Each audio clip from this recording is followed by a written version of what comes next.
You wanted the best. You've got the best podcast. The hottest podcast in the world. The Chris Voss Show. The preeminent podcast with guests so smart you may experience serious brain bleed. The CEOs, authors, thought leaders, visionaries, and motivators.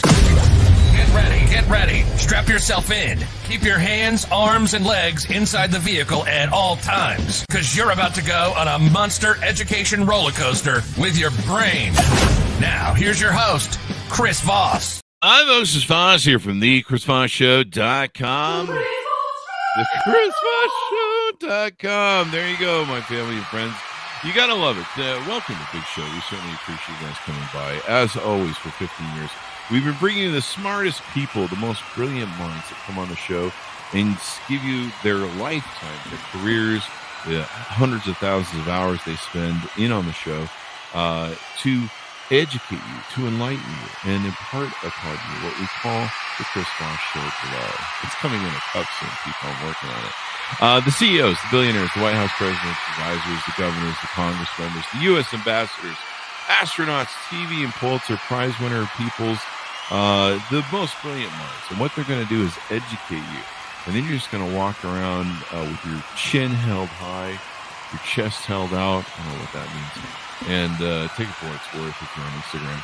And people are going to go, my God, you seem like this being, this emissary of knowledge, brightness, intelligence, but you smell bad. But you also have the Chris Voss Show Glow. Anyway, guys, welcome to Chris Voss Show Glow Show. What the fuck? We're calling it the Glow Show now. Anyway, guys, we have an amazing author and gentleman on the show. We're going to be talking about cybersecurity and all that good stuff. What's going on in the world? We're going to delve into some little bit of AI. There's some kerfuffle that went on with OpenAI and their CEO. People watching this from 10 years can Google what happened to Sam Altman. And all that good stuff. We're going to get into it. Find out how to make your world and computer safer. There you go.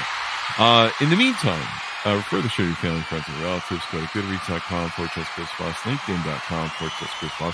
Subscribe to that big LinkedIn newsletter, damn it. Jesus, that thing grows like a weed. The 130,000 LinkedIn group. Chris Voss, Facebook.com if you want to talk to me on the show. And let's see, Chris Voss on TikTok. I mean, who can forget that? Today we have an amazing gentleman on the show. He's a part author of the book Easy Prey that came out in June 20th of 2016. He's a multitasker in titles. In fact, we couldn't even get all the titles in the thing. Nick Espinosa joins us on the show. He's a chief security fanatic, CIO, speaker, columnist, author, and evidently he's a really big Star Trek fanatic. And we're going to get into his amazing background in his room. So if you're not, most people listen to the show on iTunes, but if you get a chance, watch the podcast on YouTube. So we'll get into all of his stuff and how it goes from there. He is a expert in cybersecurity and network infrastructure. He's consulting with clients ranging from small business up to the Fortune 100 level for decades. He founded Windy City Networks, Inc. in 1998 at age 19 and was acquired in 2013. 2015, Security Fanatics, a cyber warfare? I'm just learning to speak, people. Outfit designed to designing custom cyber defense strategies for medium to enterprise corporations was launched. He's an internationally recognized speaker, member of the Forbes Technology Council. He's I think at least two times TEDx speaker. I've seen his videos.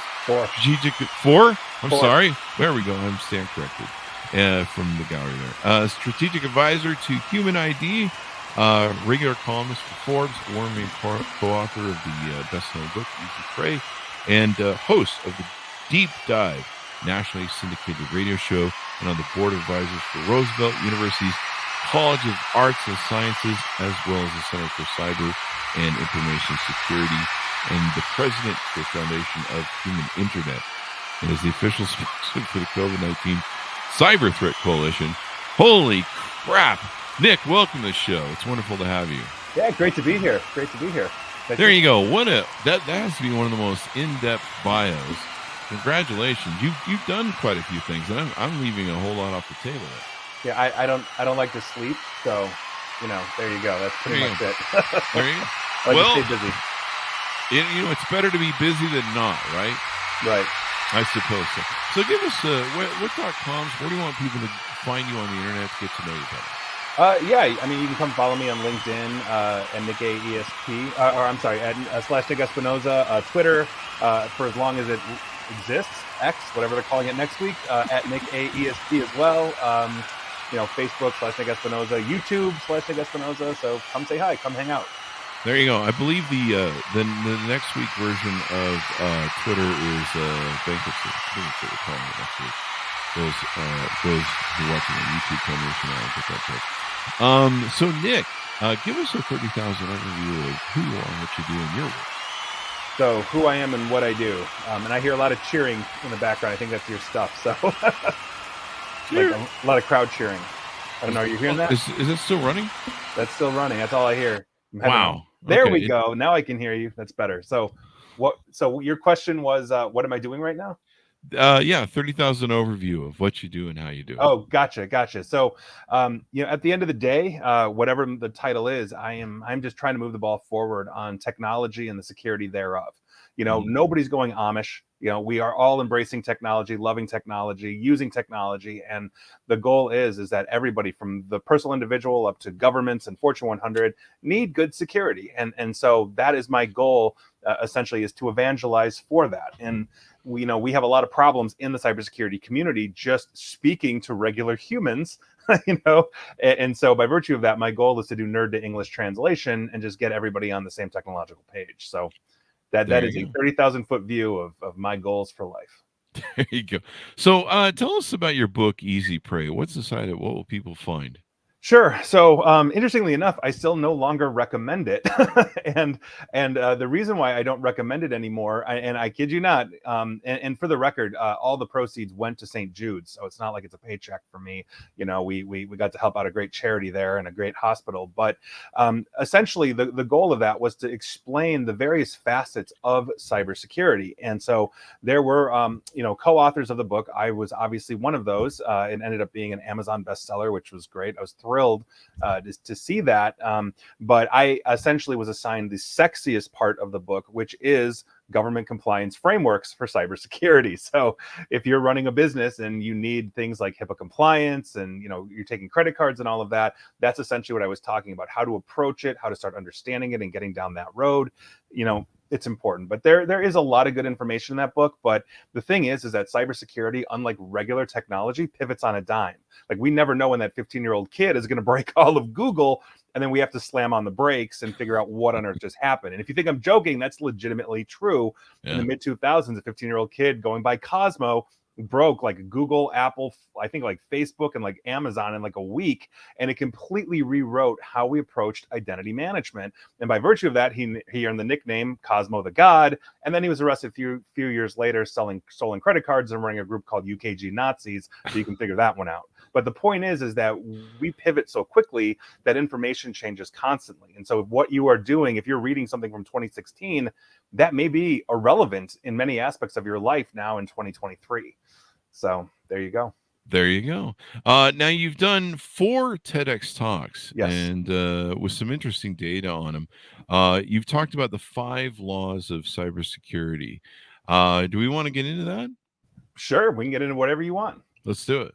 Yeah, so the 5 laws of cybersecurity is basically my concept for nerd to English translation for the world. It was originally an article I wrote for Forbes, and essentially the whole understanding of this, and eventually, obviously, I turned it into my second talk, is basically how a human can approach cybersecurity in their everyday life. We're not talking about things like multi-factor authentication or antivirus and all of that.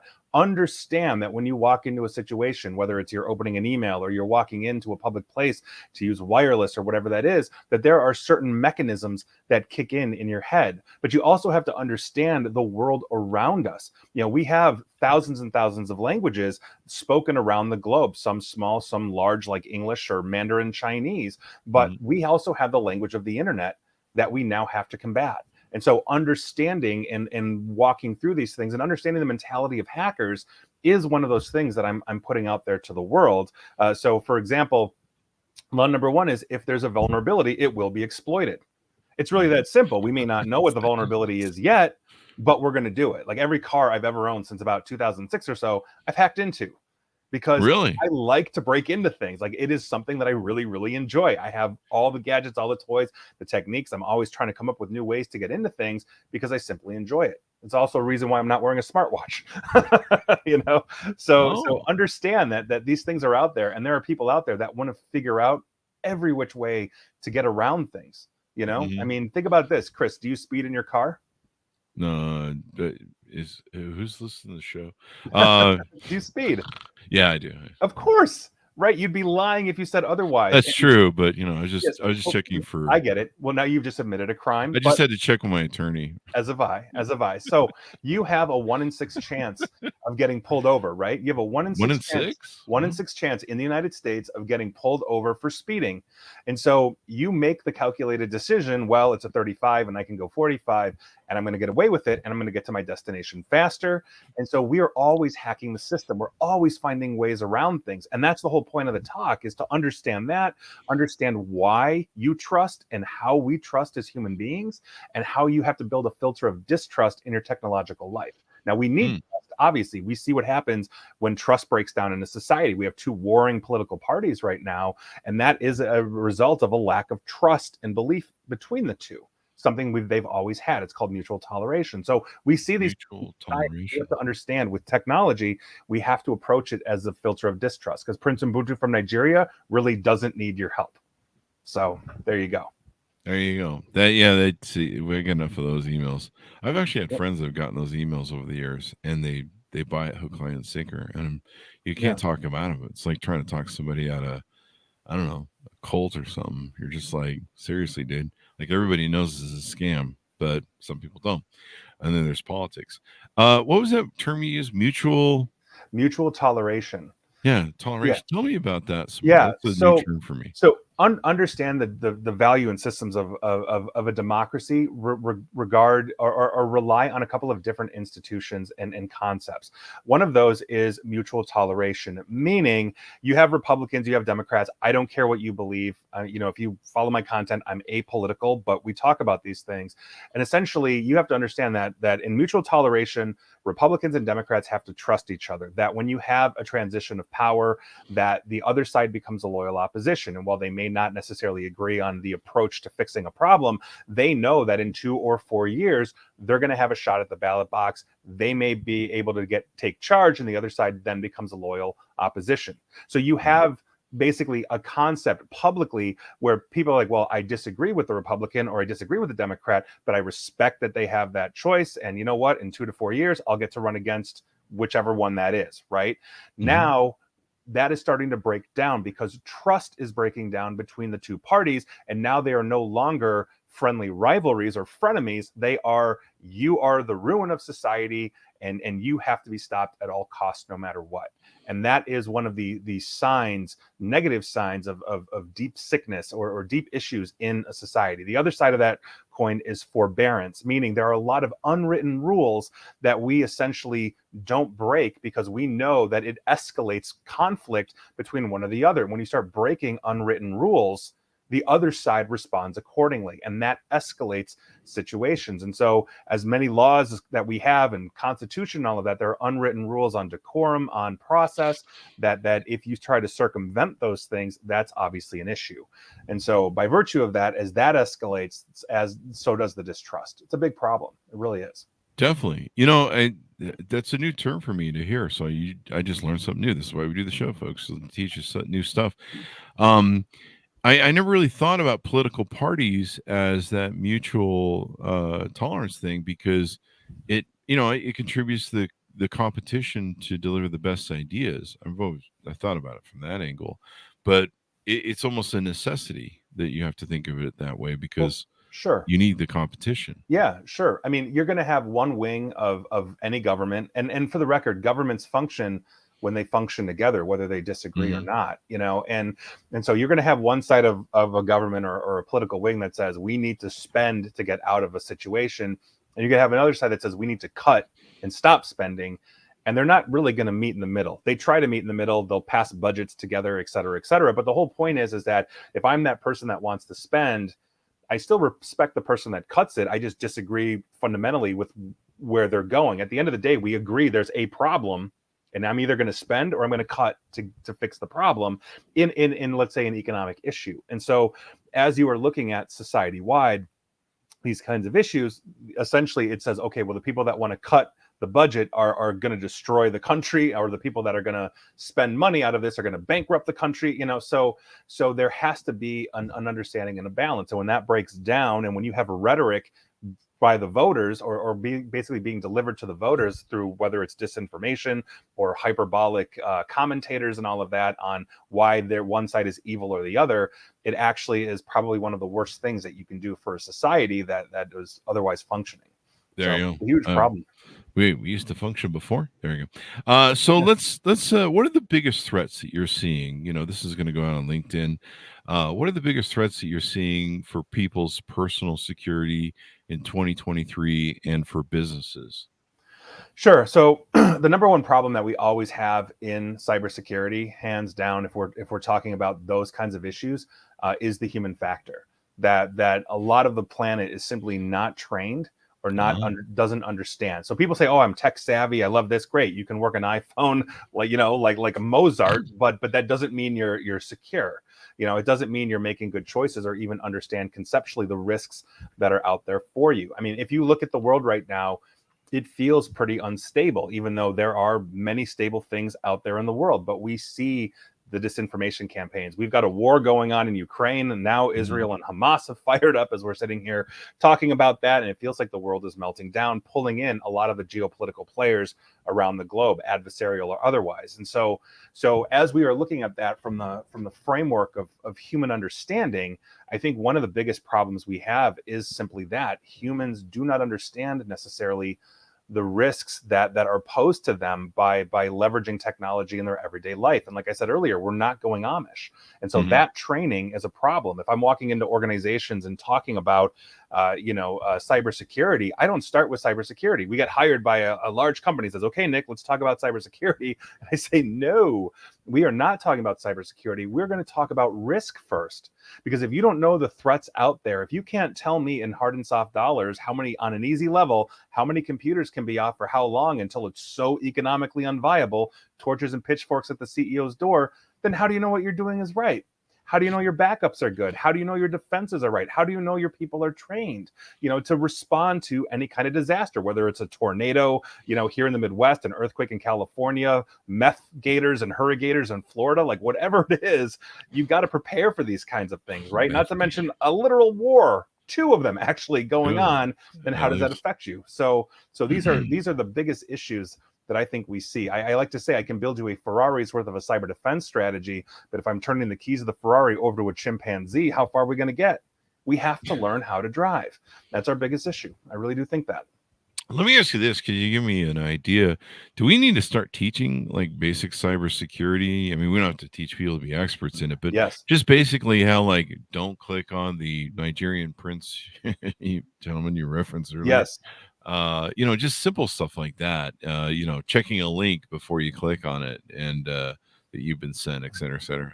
Yeah. So I've sat on the board for years of a company called Bits and Bytes Cybersecurity Education, and it was started by a 15-year-old, then 15-year-old, brilliant young woman who is now, I believe, a Stanford graduate or fellow at this point. And the whole point is, yes, we should start baking in an understanding of not just cybersecurity, but of privacy, starting from a very early age. There's no reason why you can't start conceptually talking to, let's say, 5-year-olds in kindergarten about things that are private to you and why we have things like passwords. We don't have to get complex about, download this app to do this, but understanding the concept that there are going to be things, and kids as they grow figure this out. I've written about this. I've talked about this as well. One of the most important concepts that a human learns as they grow up is that they have things inside that they don't have to share with anybody, even mom and dad. And so as you are building those barriers and walls, understand that it also has to affect your technological life. We are interconnected in a way humanity has never seen, and we are seeing both the good and the deleterious effects of that. And by virtue of that instant communication, there has to be that filter. We have to train early on. It's the same with like social media. Studies have shown that kids that adopt social media earlier are way better, are way worse off, not better off, worse off by virtue of that. Higher rates of depression, higher rates of suicidality, all of these things. These things need to be trained and addressed at a very early age, no doubt. There you go. I mean, you think this is probably more important than, I don't know, teaching people biology. I mean, biology is important as well, maybe, Sure. but not everyone needs to be cutting open frogs. Everyone needs to understand, Yes. cybersecurity, the internet, and what to click on and what not. Because, I still get frustrated by the one dumb person on Facebook who will click on something and then, with that automator will start sending you the links through Messenger. And if you're not smart enough or you trust that person, you click the link and then you're doing it. And, it's just like, it fishes out. How do you see things going on with, the thing that happens to companies now? That's the ransomware thing. Is that getting better or worse? Oh, it's getting worse.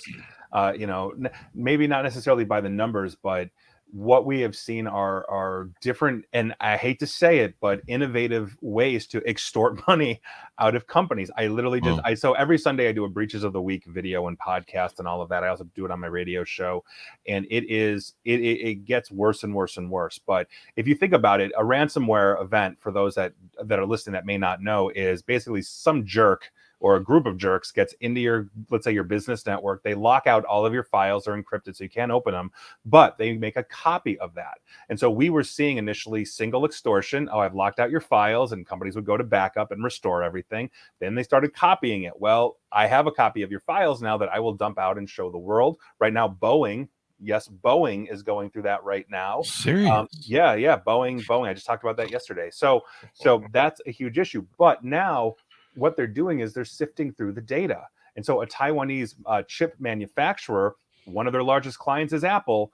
The attackers realized they had the schematics, the internal design schematics for like the MacBooks and whatnot. And so they went to Apple and said, hey, we hit your supplier. Now we want money from you, because Apple usually has more cash on hand than the US government, right? Yeah. So by virtue of that, we're seeing that. Now, an innovative tactic, and it's the first time I've ever seen it, and many colleagues agree with me that I've read about as I was researching this for yesterday, is one of these groups actually went to the SEC, the Security and Exchange Commission, and filled out the actual like tip line form for the company they just hit, basically telling the SEC that the company they hit did not actually notify the SEC as a breach.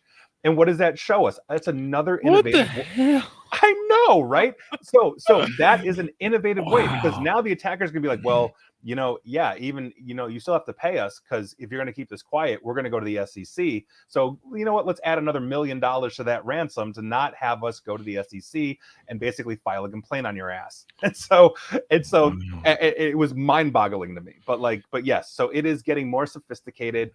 They are doing very good at getting around traditional defenses like traditional antivirus and all that stuff as well. We're way past that at this point. So yeah, it's a huge problem. Note to self: change my password for my luggage on 1, 2, 3, 4. All right, add a 5. Add a 5. What is that, a 5? I said add a 5. So add a 5. Okay, there you go. I'll never figure that out. Yeah, that's maybe a 6 on the end. I don't know. There you go. There you go. No one will ever know. Wait, are we on air? So this is really interesting. What do you think about TikTok? I mean, some of these, some of this stuff about China trying to steal our stuff. We recently had someone, I believe, from the State Department or an emissary ambassador go over there, and the day they were going to meet with them, or the day before they were going to meet with them, China just balls out, hacks their email. Yeah. Which is kind of really interesting, because you're like, well, I know the agenda of what you're here to talk about because we read your emails on us. I mean, that takes some nads. Yeah, well, I mean, so we know, And for the record, TikTok, Temu, all of them are the next evolution of Chinese intelligence operations. And I'll get to that in a second. Oh, they are. They absolutely are. There's zero doubt about that. But if you go back to 2013, under the Obama administration, China hacked the White House. They got into the White House infrastructure and were poking around. I mean, they were looking for the birth certificate. That's an old joke, people. They're looking for this birth certificate. That's a joke, people. I'm not a birther. Okay. There you go. Right. Don't start a cult, people. Knock it off. It's a joke. So the chief cybersecurity coordinator for the White House at the time, Michael Daniel, who I've actually interviewed. He's a really good guy.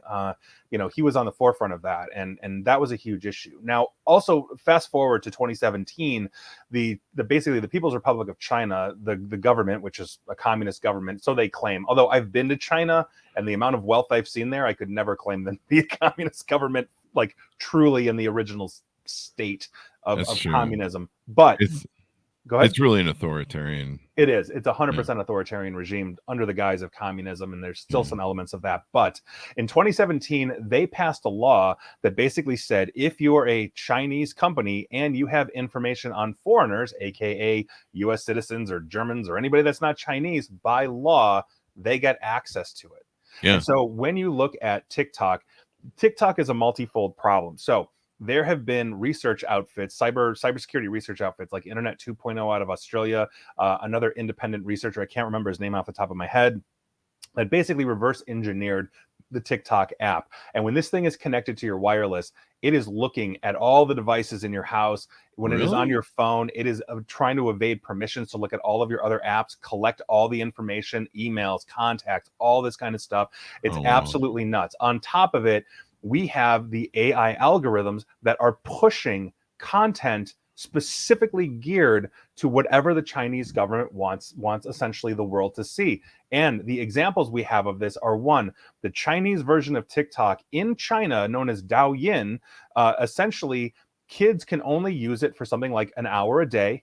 It immediately pushes content that is science, math, education, all these kinds of things. It's not stupid dance videos and ridiculous challenges and all of that.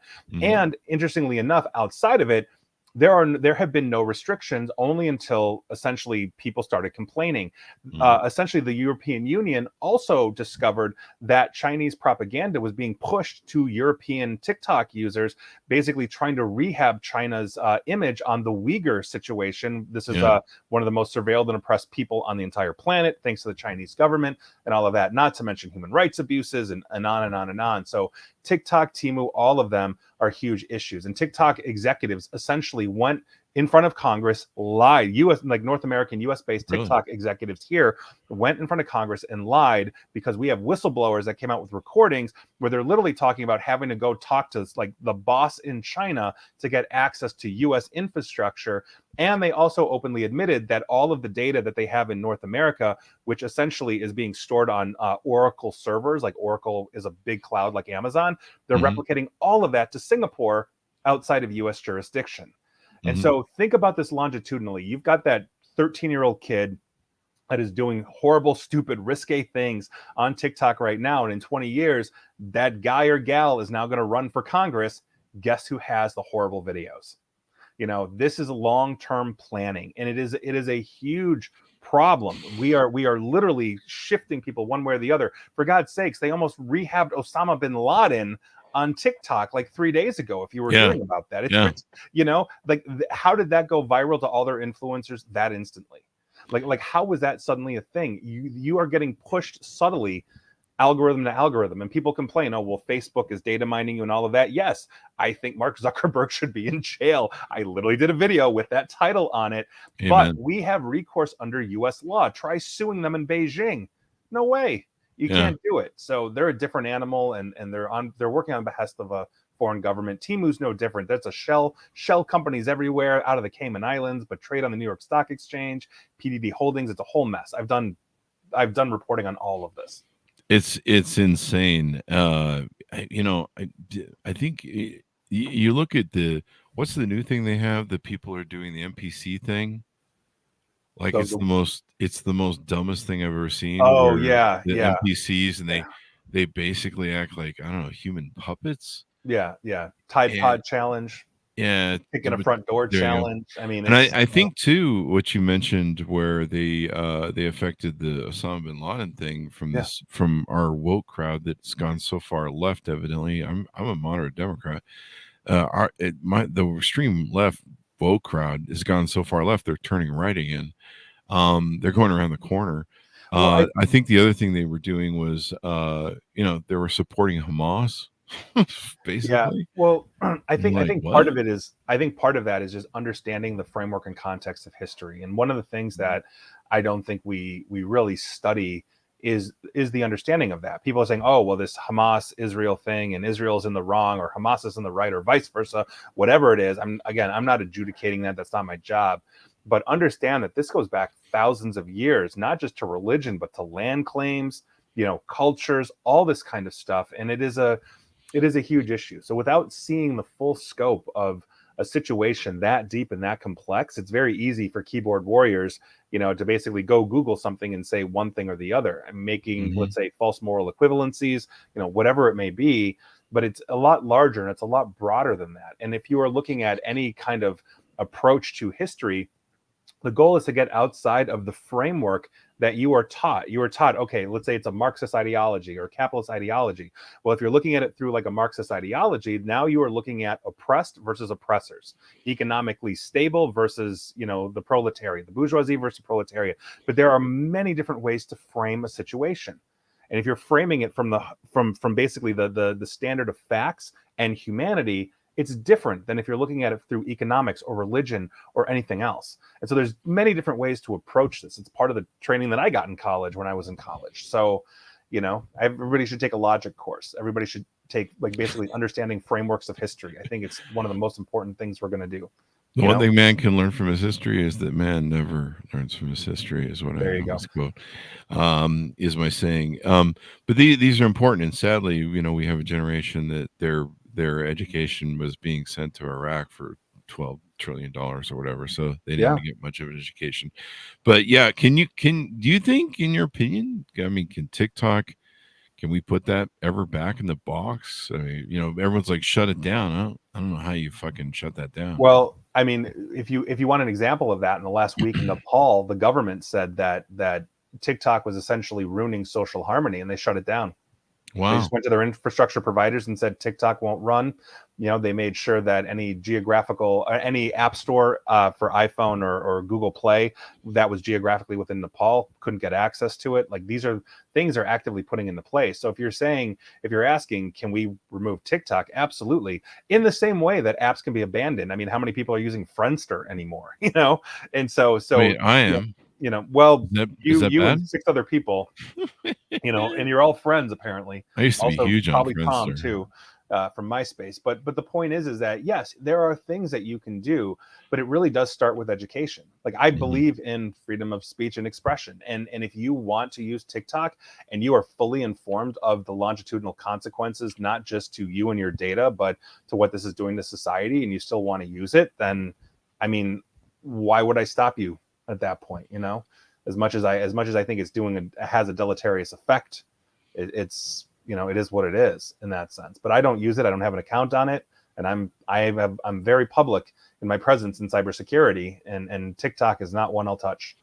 One thing that's interesting about TikTok is they're kind of they're turning into selling stuff and giving Amazon a run for their money, which is kind of interesting. It's they're even bugging me about selling stuff and things.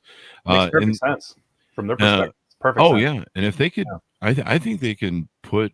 I think they can give Amazon some really interesting competition. Now, what that means geopolitically and all that jazz, that's a different thing. But it's the power that they have. I mean, I was just telling you before the show, I just bought some knick-knack doodad off of what I thought was a maker, and it turns out it's from China. That's It's how that $700 goes. bucks. Yeah. But yeah, I got something else that was from a maker recently. It was 3D printed. That was really cool. But and so it was kind of cool. I've watched a lot of vendors that are small business people get on there and do stuff, and they're selling stuff like seasonings and stuff they make. Yeah, And, yeah, they're legit. They also sell on Amazon as well. But the personality of being able to have an interaction on live with their brand has helped build them. So it's kind of interesting. It just like every day, I think it grows more it gets more roots here in America, and Yeah. I don't know, how do you de-root it? There was something else I want to talk about. What do you see in the future of AI and cybersecurity, and also any thoughts on the Sam Altman OpenAI Yeah. kerfuffle this weekend? Yeah. Oh, yeah. Yeah. No. Well, I mean, until the next 5 years, when we start shooting at Terminators from burned out bunkers. I mean, we Definitely. can definitely talk about AI I'm and where digging that's mine now. going. No. I mean, so I think there's a couple of different misconceptions on artificial intelligence. It's been more visible in the last year or so thanks to large language models like the Chat GPTs, Open AIs of the world. But we've been under the influence of artificial intelligence for years and years and years. And I think it's important for people to know that the algorithms on Facebook that prioritize angry screeds and posts that help drive division, in countries around the globe, help foster a genocide in Myanmar, those kinds of things. That's been around forever. We have artificial intelligence behind the scenes making choices for us that we don't even realize. We go to apply for a credit card, we go to apply for auto insurance or anything like that. It's the AI that's making the judgment based on all available information, if we are credit worthy or not, if our car should be $200 a month versus $100 a month, depending on where we live, our driving records, all that kind of stuff. So the AIs are already there. We've been building social credit scores similar to what China is doing, just completely behind the scenes for years and years and years. And so by virtue of that, understand that AI has been around and will continue to be around. Now, what we have seen is the next phase of artificial intelligence, which is large language models, where it starts to get to learn and understand, basically based off of human creation, on how it can then mimic that. That's why we've got a whole bunch of lazy stoner college kids now becoming 7th century Italian poet experts, in their essays, because Chat GPT has absorbed that kind of knowledge. And so we've got a couple of different things and concerns with that. Obviously, one, the goal ideally, if you're looking at it from a humanity standpoint, would be to have the artificial intelligence take tasks away from us, so that we can perform, we can create, we can generate, things that are intrinsically and uniquely human. Whereas instead, we are now pushing the artificial intelligences to be creative. The other side of that too is that the technology is not 100%, and I think a lot of people don't realize that. Universities are starting to, because the AI writing detectors, meaning I use Chat GPT to write that poetry essay or whatever, they're using artificial intelligence to tell it if I used basically AI myself, and those don't work. And they're learning that very quickly, because the AIs are having a real hard time spotting other AIs. The other issue we've got moving forward, and this is a big one, is now that the AIs are putting out an absolute ton of content onto the internet, where do they learn? They learn on the internet, which means artificial intelligence is learning from artificial intelligence, which dilutes it. Imagine taking a picture of something, and then somebody takes a picture of your picture, somebody takes a picture of their picture, somebody takes a picture of that person's picture, and on and on and on. You start to lose that definition, that detail, and that's something that AI researchers are having to deal with. Now, Sam Altman, I think, is a very forward-thinking individual. As you might have heard, his employees basically would stage a walkout if he's not reinstated, essentially, as the leader of OpenAI. Microsoft he's head of AI for Microsoft now. If you heard that, I think it was really quick. Right, it was right. And so all of his employee, or many OpenAI employees, said, we're going to quit and go to Microsoft then. And Microsoft is one of their biggest consumers right now. And so I think that OpenAI kind of shot themselves in the foot, because you've got a person that has been very honest, very open, I think, personally, just in seeing his interviews about this and where it's going. He's got a sharp mind for this as well. And so for whatever reason, I don't know 100% why they canned him, and I don't know if the stated reasons are 100% right. I think that at some point they're going to have to bring him back, especially if they're going to lose their top talent, because OpenAI has been there for years. They've built very interesting and special things, and those people that I know there absolutely love working on it, because it's such an open culture and all of that. And if you're getting rid of the person that is leading, and leading is top down, culture is top down, that's a problem. And so I think he's coming back, or I think OpenAI is going to take some serious hits.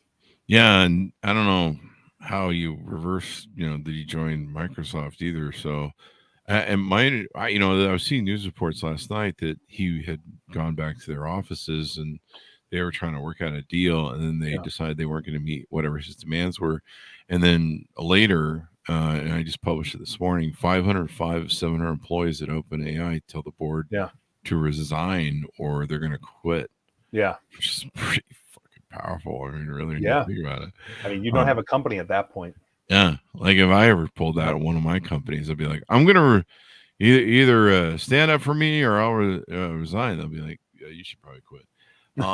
So, but do you see AI and cyber warfare getting worse with Oh yes. AI? Do you Yes. see hackers? I guess will probably use AI even more so to hack us. Oh yes. And steal We business. are walking into probably what is going to be the worst presidential election, just as an example of that. And it goes for wars as well, but it's such a good example where we've seen disinformation campaigns, happening since the 2016, 2018, 2020, 2022. But now with large language models, think about it this way. One, they can lie to you and they're experts at it. So I'll give you a perfect example of this. When ChatGPT 3.5 came out, I said, okay, who is Nick Espinosa? I don't know who Nick Espinosa is. Oh, do you know he did this? Do you know he did that? Do you know, et cetera, et cetera? I'm feeding it line by line, aspects of my bio. And then I asked it, okay, if somebody else asks you who Nick Espinosa is, will you tell them? And it said, yes, I'll tell him he's in cybersecurity and does blah, blah, blah. And I know that doesn't work. That's not how that works. And what happened in that moment? The AI made a prediction that it thought I wanted to hear what I wanted to hear, which was tell the world about me. I just wanted the truth.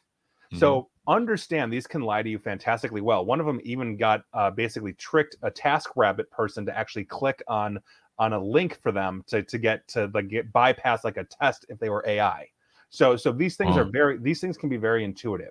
The other side of this is understand that they are getting better and better and better at sounding like humans when they are responding and typing, right? So think about this way. You put out a disinformation campaign, and this was an example I actually used in one of my one of my articles I wrote for Smirkanish of CNN. I wrote another article for Forbes on this, but think about it this way. I asked the artificial intelligence, assume that President Smith is, or candidate Smith is running in 2028, and it just came to light that he may have murdered somebody 20 years ago and tried to cover it up.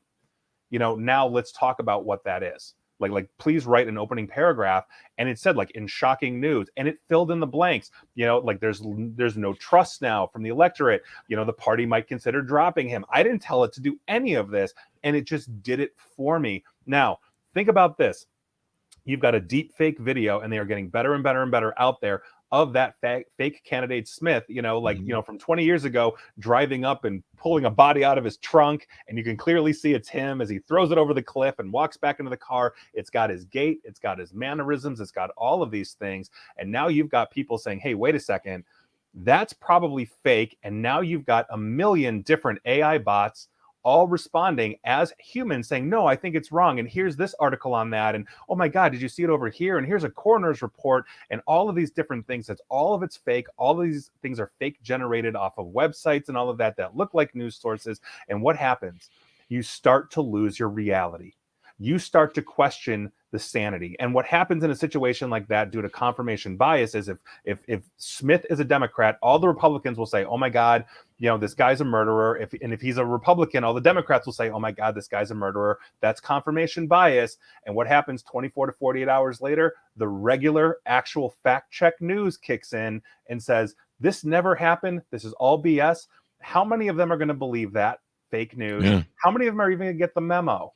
Yeah. This is what we're walking into. And when you were walking into things like the Hamas and Israel conflict, we have seen fake video after fake video, fake news report after fake news report, to the point where it's like, can you even trust what the Palestinian Authority is saying? Can you trust what Hamas is saying? And people don't even trust the United States when they say, yeah, well, we actually did see that hospital wasn't blown up by the Israelis, that it was a Palestinian jihad. And like, nobody believes it, because we are so distrusting, we are so disoriented. And this is essentially where we're heading. This is a huge problem. People don't understand this. And we haven't seen it yet because we're not close enough to the election. but this is going to ramp up to the nth degree. I would put money on it if I were a betting man. And I'm sure Huge I'm sure AI will be more advanced by then too. It's constantly improving on itself. Yeah. Again, providing it's not learning off of other AIs. That's the flip side of that. It's kind of interesting. It's better when it learns off of our idiot nation. Yeah. There you go. I was listening to Sam Harris talk about this, where he's like, I think he was arguing with Mark Andreessen, and it's like Mark Andreessen was selling that the beauty of AI is it's the best of all of us, and I'm sitting there thinking it's also the worst of all of us. Like it, yeah. He's got a bit too much of a hard on about it, and a bit of a, what's the word I'm looking at? Pie in the sky sort of optimism about it, which he's selling it and making money off it. So good for him. Have you ever heard of Microsoft Tay? I mean, that's the biggest tell. If you're familiar with Microsoft Tay. So if not, here's what happened. Back in 2015, 2016 or so, Microsoft, who has always been attempting to pioneer AI, but just hasn't gotten it quite right, to be perfectly honest, put out their artificial intelligence bot named Tay on Twitter. Hey, world, feel free to interact with me. I'd love to talk with you. Within 24 hours, that thing was swearing allegiance to Hitler. I mean, it was, and it shows you, one, just how bad Twitter is, because Twitter's where civility goes to die. But it also shows you how easily these things can be, ingest information and then start parroting things. Because when it starts questioning the Holocaust, like you're like, what is going on? And Microsoft within 48 hours had pulled it, never brought it back. And now they're heavily invested into OpenAI. They have their own version. Kevin Roose at the New York Times was working with that. That thing said it wanted to break out of its cage and kill everybody at Microsoft, and that he should leave his wife because the AI. Oh, that's right. He should leave his wife. Whatever, So understand. And people think, oh my God, like Terminators really are coming, but we can control these things. People don't realize just how many people on the back end it takes them to make an AI actually work. But that said, when you're looking at cranking out fake news articles, and for the record, local publications have been using AI for years to write like local sports scores for high schools or whatever. This thing is going to be massive. And do you think the intelligence agencies from like Russia or China are going to have any scruples about putting out whatever the hell they want? No, absolutely not. Yeah. It's going to be interesting.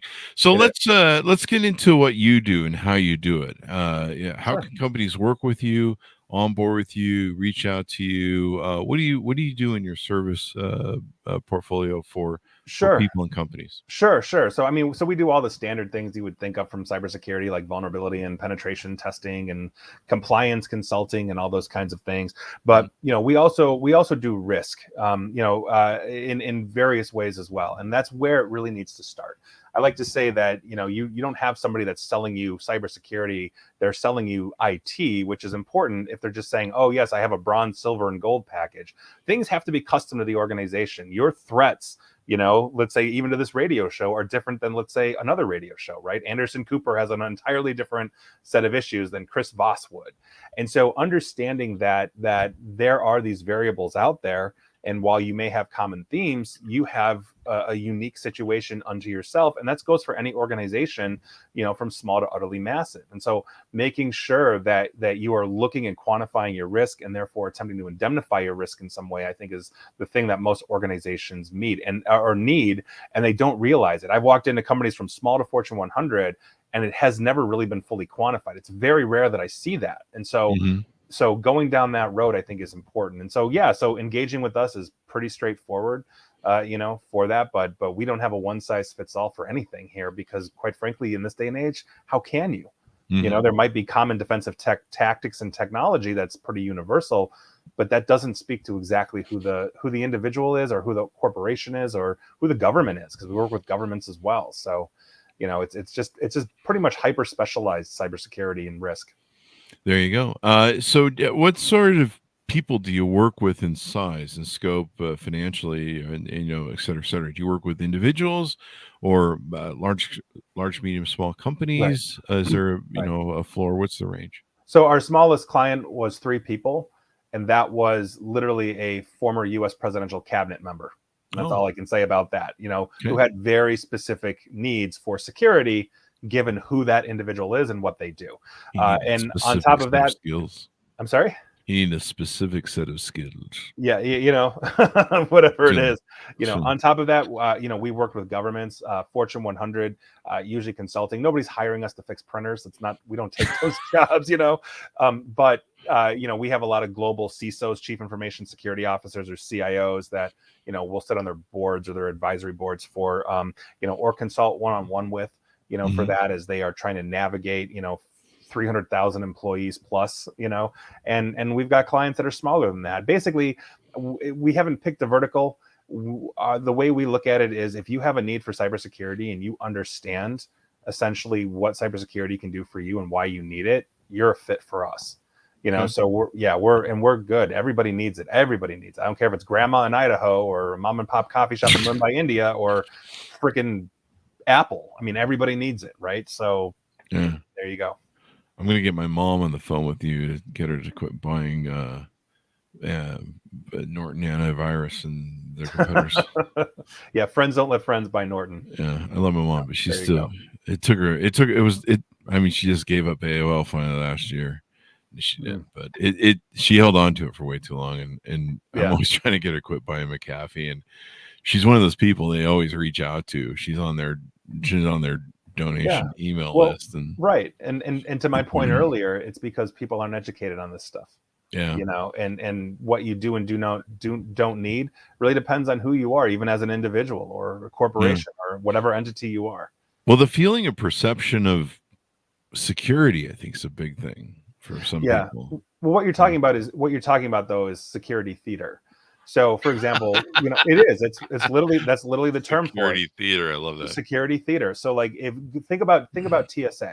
You go to the airport and basically, you're getting a root canal and a proctology exam combined. If they're doing it right. Yeah, like it's a bad thing. Right, but if you look at studies, so there was one at Boston Logan where they had people that were able to sneak in weapons through TSA, that they were able to get through and around that a lot of that is security theater. A motivated individual, let's say a terrorist, for example, would have no problem getting through a lot of those things, and there are very specific ways and methodologies to get around that. So I did my own experiment where I started with the minimum of 1 ounce, or I started with 1 ounce, and then, because I travel a lot, and then went to 2 ounces, 3 ounces, 4 ounces, and by the time I was found out, I was up to about 27 ounces. Meaning, wow. I went through security, 25 times before I was bringing in something illegal, and I would have been happy to throw it out. It was water, you know what I mean? But what does that say? Yeah. And so there's ways to get around that. I'm sorry. Look at all the guns and stuff they find and all the shit that they. Oh, sure. And that's obviously an issue, but part of it too is the human factor. In the sense of, like, if we're breaking into a company, we're building camaraderie with the workers on the floor, the secretary, we're seen as an authority in some way, shape, or form. And by virtue of that, they're comfortable opening that. I can't tell you how many times we've breached physical security simply by looking, like a worker, and then we're sitting out there fake smoking a cigarette, complaining about the boss, and somebody holds the door for us, just lets us in. I mean, it's these things because it's just human nature. We need to train. That's the point. Yeah. And there's trust, and it's that one breakdown. It's the weakest point that you can get to with the right human.